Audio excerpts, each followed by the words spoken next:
After discovering my wife pretended to be poor. Both my wife and I were poor. She became disabled to save me. I worked hard to support her, taking on 3 jobs until I suffered from a bleeding stomach.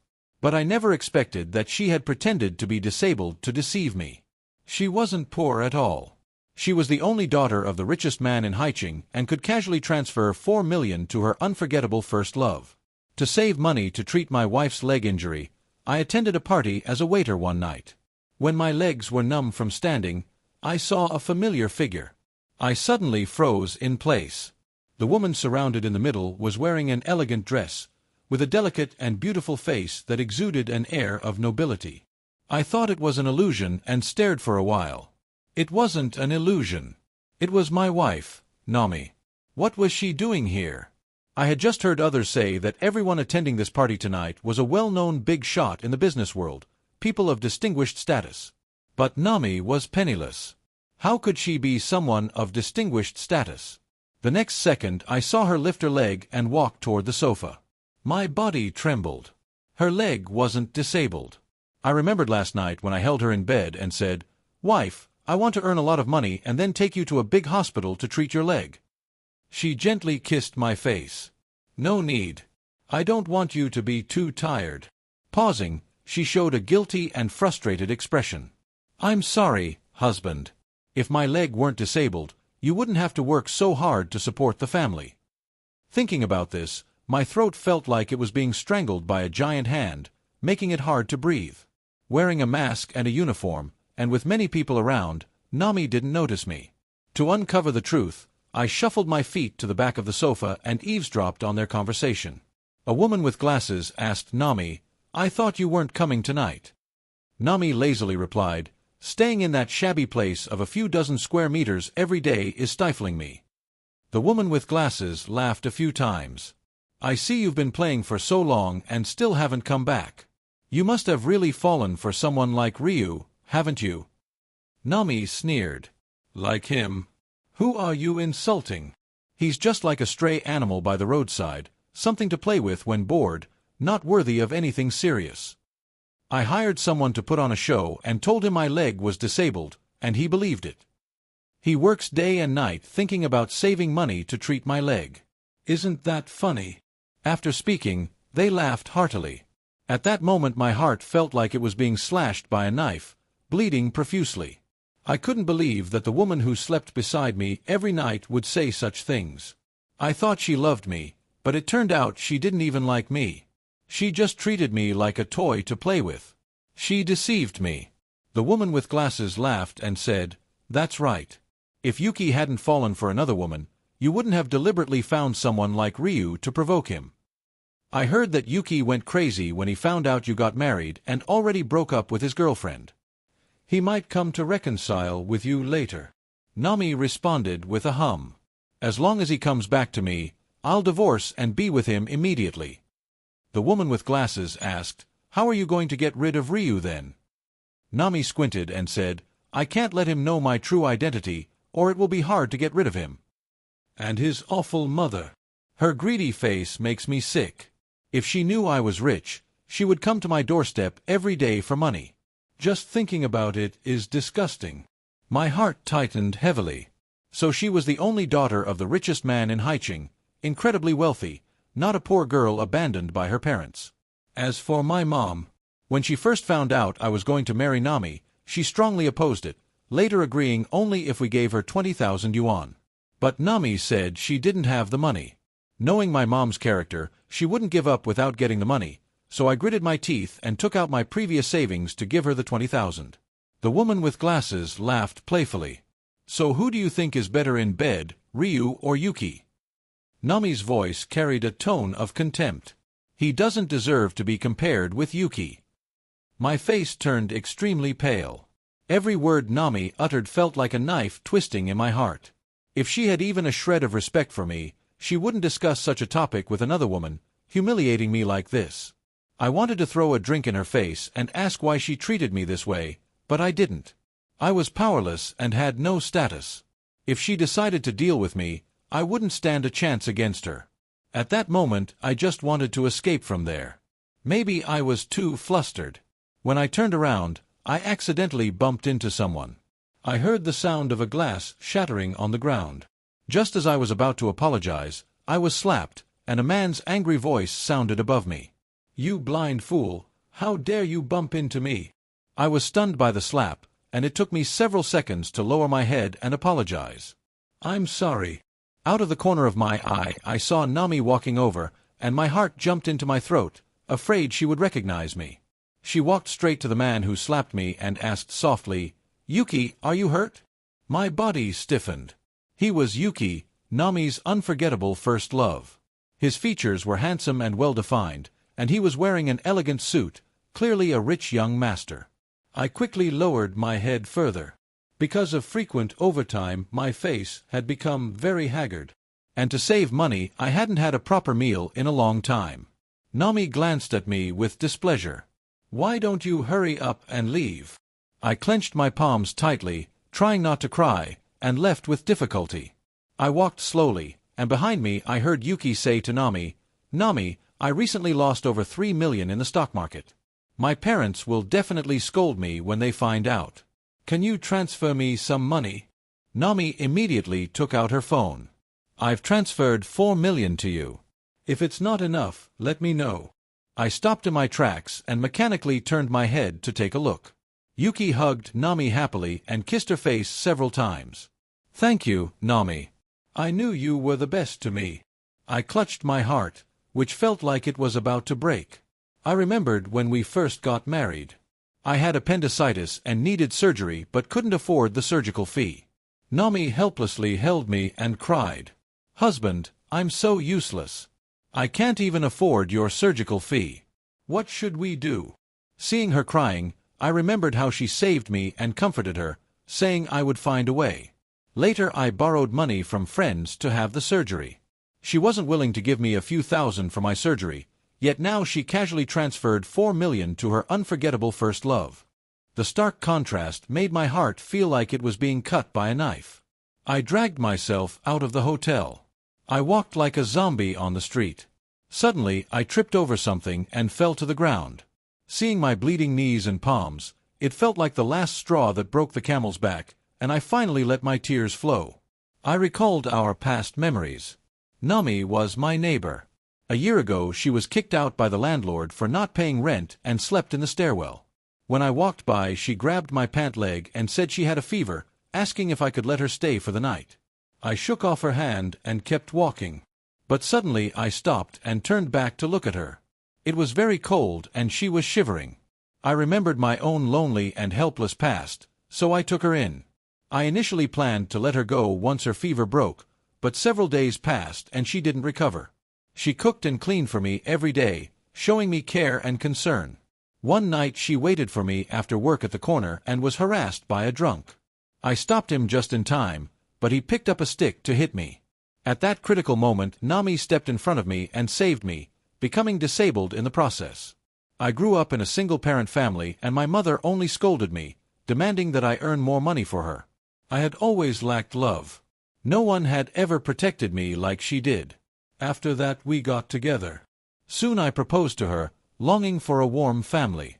Nami's leg was disabled, so she couldn't work, and the entire family burden fell on me. I worked hard not only to support the family, but also hoping to take her to a big hospital to treat her leg so she could walk normally. It turned out everything was just a joke. What I thought was a deep, unforgettable love was just a meticulously planned game by her. Returning home, I looked at the various household items on the table, all discounted items I had fought for at the supermarket yesterday. I had been so happy sharing with Nami how cheap they were, saving us dozens of yuan. She kept praising me. Now thinking back, she was probably laughing at me for being a fool in her heart. I took a shower and the water on my knees and palms hurt like needles. But I didn't care. I wanted to remember this pain. I packed Nami's things in a box and left it at the door. Just as I stood up, my phone rang. I took out my phone and saw the contact name, wife. Now looking at that title, I felt my eyes welling up. When I answered, I heard Nami ask, "Honey, when will you be back?" I'm not very smart, but even I could see the purpose of her call. She was trying to test if I would be home tonight. If I wasn't, she could be with Yuki. My mind was in a mess and I didn't want to see her for the time being. Closing my eyes, I said, "I'm on the night shift tonight. I won't be back. During the day, I work at a company. In the evening, I work as a security guard in the neighborhood, and in between, I deliver food. Tonight, I was called to help at the party last minute as a waiter. It was just another part-time job, so I went." On the other end, Nami seemed relieved. "Then remember to drink plenty of water and rest if you get tired." Hearing her fake concern, I couldn't help but hang up the call. If she really cared about me, how could she bear to let me work 3 jobs a day, exhausting myself like a dog? I sat on the narrow sofa, unable to sleep all night. At dawn, I heard the sound of the key turning and got up to walk over. The door opened and I saw Nami standing outside. When she saw me, there was a flash of surprise in her eyes, because I usually go straight to the company after the night shift and wouldn't be home at this time. But she was a good actress. Limping a step forward, she called me husband. Nami was wearing a t-shirt, jeans, and sneakers I bought for her from an online discount store. Each item cost no more than 20 yuan. At the party, I couldn't understand why she pretended to be disabled. Now I know. She wanted to move me this way and use her disability as an excuse not to work. 2 birds with 1 stone. At that time I was truly touched, thinking I was lucky to meet such a good woman and swore to be good to her for life. Nami smiled and asked, "Honey, why are you standing at the door? Were you waiting for me?" I looked at her quietly. If I hadn't gone to the party last night and found out the truth, I would have rushed up to hug her and call her wife. I would work day and night for her, even if it meant bleeding stomach ulcers, eating instant noodles at work, and pretending to diet when colleagues asked. Then one day, when she had enough fun, she would kick me away. How could she treat me so heartlessly? Thinking of this, my tears flowed. I pointed to the box at my feet. "I've packed your things. They're in this box." Nami panicked when she saw me crying and reached out to hug me. I instantly remembered Yuki holding her gentle and sweet expression. She usually treated me the same way, but with me it was fake and with Yuki it was genuine. I reflexively stepped back. "Don't touch me." Nami looked at me helplessly. "Honey, why are you crying? Are you mad because I wasn't home when you got back?" Her eyes turned red, looking genuinely worried. "I'm sorry, it's my fault. I just went out to look for a job because I felt so sorry seeing you work so hard every day. I didn't mean to worry you. Please don't be mad at me. I promise I won't do it again. Please don't leave me, okay?" Looking at her pitiful face, I wiped my tears away. "Do you really feel sorry for me? Do you really consider me your husband?" Nami sighed helplessly. "Honey, what are you talking about? Of course I care about you. Yes. I'm a big fool." Looking at her face, all I could think of was her saying that liking me was an insult, and how she said I wasn't worthy of being compared to Yuki. Her disdainful expression. Like I was trash. I suppressed the pain and handed her the documents. "These are divorce papers. Sign them." Nami was stunned for a moment, looking at the divorce papers in my hand, still wearing an innocent expression. "Honey, what do you mean by this?" I looked at her with red eyes and said sarcastically, "Miss Jiang, you're noble and wealthy. Do you have difficulty understanding the word divorce?" Nami continued to play dumb. "Honey, what do you mean by Miss Jiang? I don't understand." I couldn't understand why she was still pretending even at this point. Did she think I was easy to fool? A surge of anger rose inside me, and I pointed to the bruise on my face. "The waiter at the party last night was me." Then I took her water glass from the box and smashed it against her right leg, shouting hoarsely, "Your leg isn't even crippled, you liar! How long did you plan to deceive me? Nami, you don't have to worry about getting rid of me. Now I'm the one leaving you." The glass shattered on the floor. Nami froze for a moment. After a few seconds of silence, she put on a haughty expression. "I didn't expect you to find out my identity so quickly. It saves me from making more excuses." She took out a bank card and handed it to me. "There's 200,000 yuan in this card." I didn't take it. "No need. The divorce agreement is clear. I've kept track of every expense since we got married. Just give me half back. Don't worry, I won't ask for a penny more. Because I grew up poor, I had a habit of keeping accounts. Nami looked at me in disbelief. You don't want this card? She couldn't believe someone as money-loving as me would refuse 200,000 yuan. But she didn't know I had worked tirelessly just to treat her leg injury. Nami. A man's voice suddenly came from behind. I looked over. It was Yuki. He walked over and put his arm around Nami's waist, his eyes full of disdain as he looked at me. I'm warning you, divorce quickly. Don't think you can keep pestering Nami. She's not someone a man like you can covet.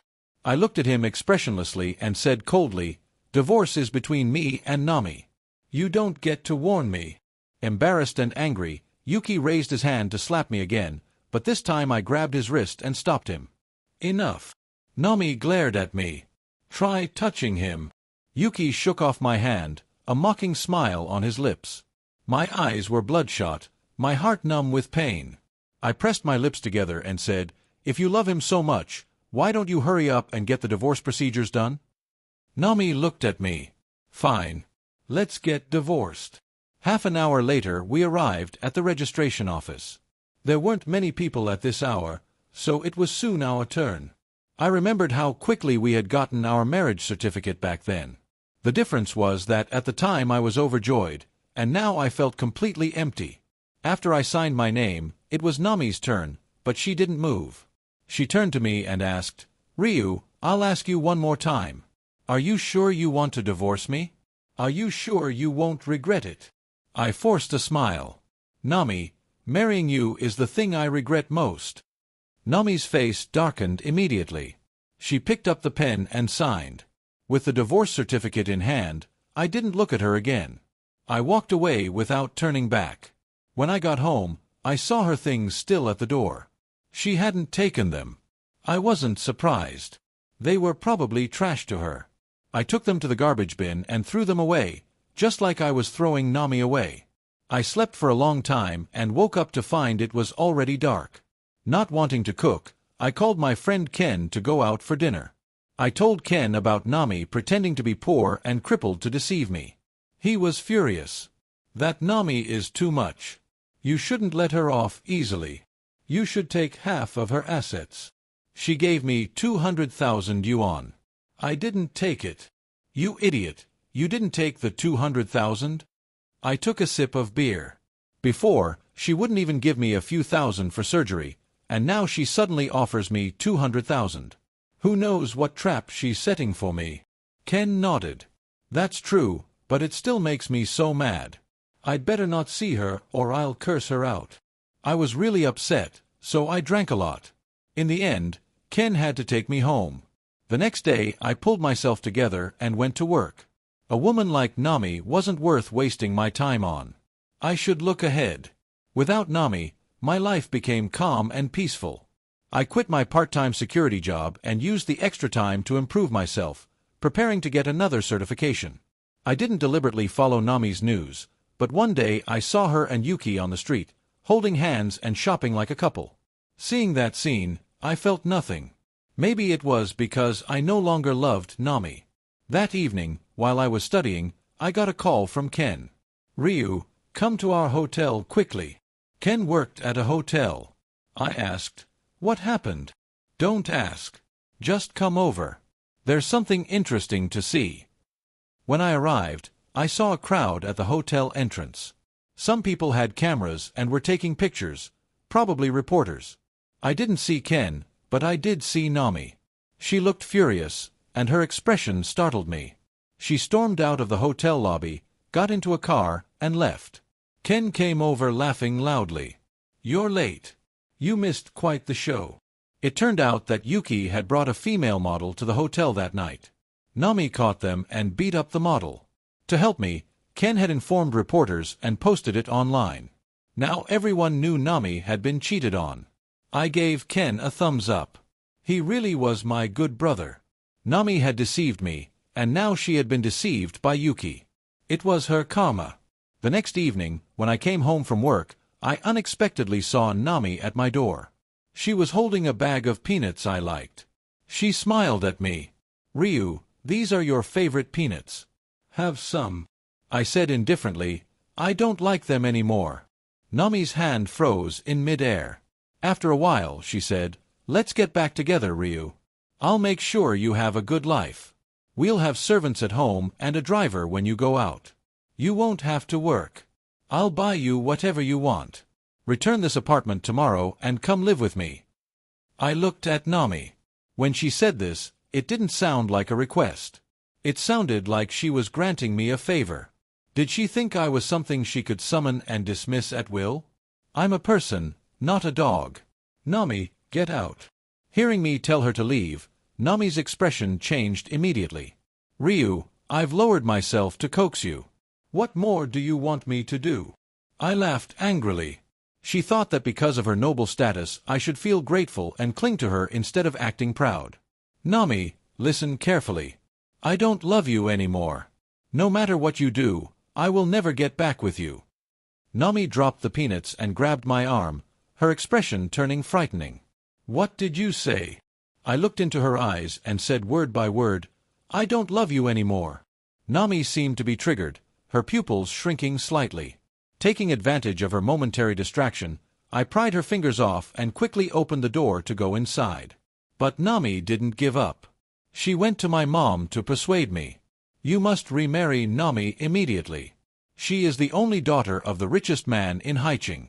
With her, we will have endless money. My mom had never shown me motherly love. If my grades were poor, she would scold and beat me.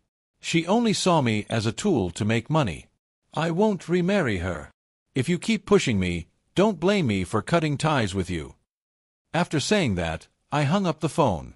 Worried that Nami might continue to harass me, I discussed with Ken about finding someone to pretend to be my girlfriend. He immediately recommended his childhood friend Hannah, saying she would be happy to help. I had met Hannah a few times before but wasn't very familiar with her. After hesitating, I called her and briefly explained my situation with Nami. Hannah readily agreed and came to see me after work. We went back together, and sure enough Nami was standing at my doorstep again, but this time she wasn't holding anything. She stared at me and pointed at Hannah. Who is this woman? I held Hannah's hand. This is my girlfriend. Nami angrily said, Impossible. You are mine. Before I could speak, Hannah said, Ryu divorced you. What makes you think it's impossible? Nami narrowed her eyes. Don't think I don't know you're just trying to provoke me by finding someone. You. Before she could finish, I turned and pretended to kiss Hannah, not actually touching her face. Nami, we are divorced. Whether I date someone or get married again is my business, not yours. Nami's expression became uncontrollable. She glanced at Hannah's clothes. You want to be with this poor woman? I glared at her angrily. Don't insult my girlfriend. Nami looked at me with a tense expression, as if she wanted to bore a hole through me, then turned and walked away. I looked at Hannah apologetically. I'm sorry for offending you just now. Don't take her words to heart. It's okay. I smiled. I'll treat you to dinner someday. Thank you. Hannah smiled and agreed. I thought that after last night's incident, Nami wouldn't come to me again. But the next morning, as I was about to leave for work, someone suddenly covered my mouth from behind. Everything went black, and I passed out. When I woke up, I found myself lying on an unfamiliar bed. I immediately sat up. Nami walked to the bedside with a smile. Ryu, you're awake. I looked at her warily. Where is this? This is our home, Ryu. You won't have to squeeze into that rented room anymore. Whatever you want to eat, just tell the servants. She had someone drug me and brought me to her home. I trembled with anger. Nami, I never agreed to reconcile with you. What you're doing is illegal. Ryu, are you still angry about me deceiving you before? I'm sorry, okay? I just want you to let me go. No. Nami stared at me. You are my husband. We have to be together forever. I shouted, We are divorced, Nami. You have no right to do this to me. Nami forcefully grabbed my hand. We can get married again, Ryu. Please don't leave me. I really know I was wrong. A chill crept up from my feet as I looked at her. But I knew I couldn't show weakness, or she would push even harder, thinking she could control me. So I forced myself to stay calm and yelled at her, "Nami, are you crazy? I already told you I don't love you. Stop clinging to me so shamelessly." Nami completely ignored my words. "I don't believe you. I know you still love me." I took a deep breath. "Nami, if Yuki hadn't betrayed you, you'd probably be getting married by now. You wouldn't even think of me. I'm begging you, let me go." Nami shook her head. "It's not like that. I admit I had ulterior motives when I first approached you, but I really fell in love with you later. Yuki means nothing to me anymore. You don't have to worry about him." She took a bank card from a nearby drawer and pushed it into my hand. "Ryu, I really love you. I'll give you all my money." I pulled my hand back and the card fell to the ground. "I don't want it." Nami's face suddenly darkened and she slapped me hard, shouting, "Ryu, stop pretending. You love money the most." The next second she became flustered and leaned toward me. "I'm sorry, Ryu. Does it hurt? I didn't mean it." She grabbed my hand and put it on her face. "Hit me back. Go ahead, hit me." I thought she had completely lost her mind, and my body instinctively shrank back. "Nami, what do you really want?" "I want you to love me." "Stop dreaming, Nami. We're over." Nami cupped my face and tried to kiss me. I tried to dodge but couldn't. Gritting my teeth, I said, "Nami, have some self-respect." Her movements paused for a moment. After a long silence, she said, "Ryu, I'll give you time. I believe we can go back to how we were." I closed my eyes. "Leave me alone. I need some time to think." Nami let go of me. "Okay, Ryu. I'll listen to you." Once she left, the tension in my nerves finally eased. I needed to stay calm and find a way to escape. To make Nami lower her guard, I pretended to cooperate, eating and sleeping as usual. On the fourth night, Nami opened the door and walked in, only to find the room empty. "Ryu." I was standing behind her. I pushed her hard. Nami fell to the ground, and I took the chance to run out of the villa. I didn't know the way, so I just ran as fast as I could, trying to get as far away from Nami as possible. Suddenly, I bumped into someone. I looked up and was overjoyed to see Ken. "It's me." After I went missing, Ken and Hana had been searching for me.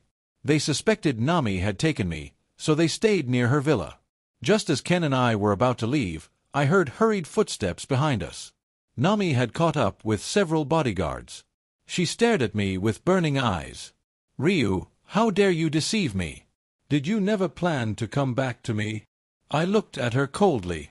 "Nami, do you think you're the only one allowed to deceive others?" Nami gritted her teeth. "I've been trying to make it up to you. Bringing you to live with me, giving you the best life. Isn't that enough?" I found her completely ridiculous. Did she think money could solve everything? What I had always wanted was never about those things, but she would never understand.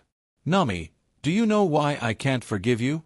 Because I'm just an ordinary person who wants a peaceful and stable life. I once considered you my everything, wanting to give you the best, but you trampled on me cruelly. I had nightmares for days, and you were in every one of them. You are my worst nightmare." Nami shivered and stepped back 2 steps. Ken and I left, and Nami didn't follow. She just stood there. After that, Ken and Hana often came to see me. Hana cared for me like a friend. I discovered her personality was really great, open and straightforward. One night we went out for a walk. Hana suddenly said to me, "Ryu, I've liked you for a long time. Can you give me a chance to be your girlfriend?" I was surprised. "Sorry, Hana. I don't want to be in a relationship right now. Thank you for liking me." Hana looked at me. "It's okay. I know Nami affected you a lot. I'll wait for you to recover. I'll also prove to you that it's not a temporary impulse. I really like you." Honestly, facing Hana's sincere confession, I couldn't say I wasn't moved. But after my experience with Nami, I didn't dare to get involved in a relationship easily. Soon after, I moved to another city. Nami didn't come looking for me again. My life returned to peace. 3 years later, with my savings, I opened a bakery. As a child, I never had enough to eat, and seeing other kids eating bread made me envious. I always wanted to have a bakery. I didn't expect my first customer to be Hannah. I asked in surprise, "What are you doing here?" Hannah smiled.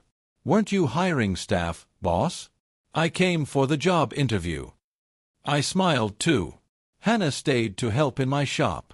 Gradually, we naturally got together. I learned she had liked me since the first time she saw me but never dared to express it. When Ken asked her to help, she was thrilled because she finally had the chance to meet me. The bakery business was good, and soon it started making a profit. I had no pressure and lived happily every day. My relationship with Hannah was stable. Her love for me wasn't explosive, but it was steady and enduring. Later, Ken visited me, and during our chat he mentioned Nami. I learned that 2 years ago she had a car accident and almost died. Her legs were the most severely injured and had to be amputated. She became disabled. Moreover, her family's business inexplicably began to decline and was no longer prosperous. Hearing the news about Nami, I felt nothing, as if I had never known her. Maybe because I had long let go. Her fate had nothing to do with me anymore. After Ken left, I sat in a chair for a long time. Hannah came over and held my hand. "What are you thinking about?" I took out a ring. "Hannah, will you marry me?" Hannah looked at the ring in my hand and immediately covered her mouth, crying. She had waited a long time for this day. She nodded and said, "Yes, I will." I hugged her happily. I believe true love can withstand the test of time, which is why Hannah and I, after all our twists and turns, ended up together.